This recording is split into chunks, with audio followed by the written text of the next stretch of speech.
सीता नंढी जे रहवासियुनि राजू तेरो पुलिस ऐं ज़हीर सूमरो जे नाजाइज़ निराठाइनि ख़िलाफ़ औरतुनि सां गॾिजी एहतजाज कयो।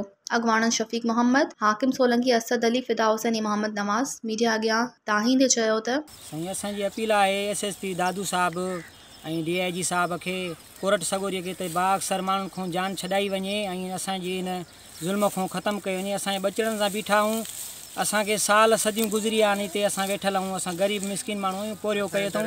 उहो असांजो घरु आहे उते, असांजो सरज़मीन आहे, असांजी सभु शइ उते आहे। असांजी अॼु जेकी पुलिस आई आहे जागीरदारनि जे चवण ते, इन जे चवण ते असांजो हितां अनु खणी वई आहे, माइनि खे धक हयां अथनि ऐं ट्रालियूं भराए विया आहिनि अन जूं।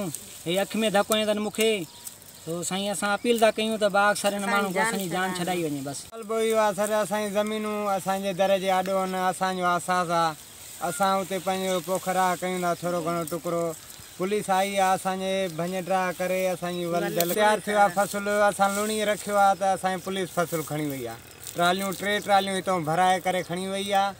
असांजे SSP खे साहब खे मुतालबो आहे त असांखे इन ज़ुल्म खां असांजी जान छॾाए असांजो हक़ फराम कयो वञे। तव्हां ॾिठो हींअर त पुलिस हींअर फिरंदी थी वठे, तव्हांखे चएसि रिकॉर्डिंग कयो।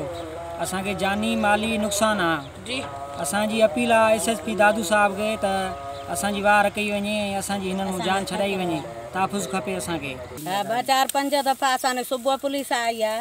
असांजे मर्दनि पाण कोडुरनि ते चारनि काथियूं पोखूं त उन्हनि में माना चवनि था त इहे असांखे ॾियो। सुबुह 3 ट्रालियूं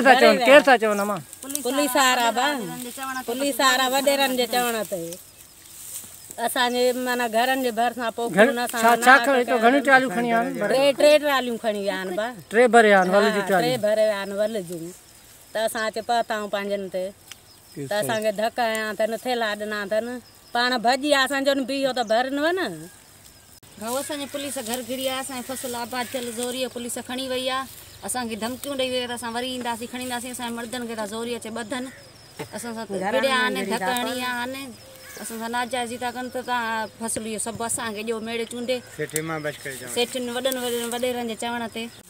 भाऊ असांजो मुतालबो आहे त असांखे वॾेरनि खां बचाए ॾियनि। असांखे SSP खां हिननि खे त सभु अपील आहे त असांखे पंहिंजो फ़सुलु खणाए ॾियनि, असांखे बचाए ॾियनि। असांजी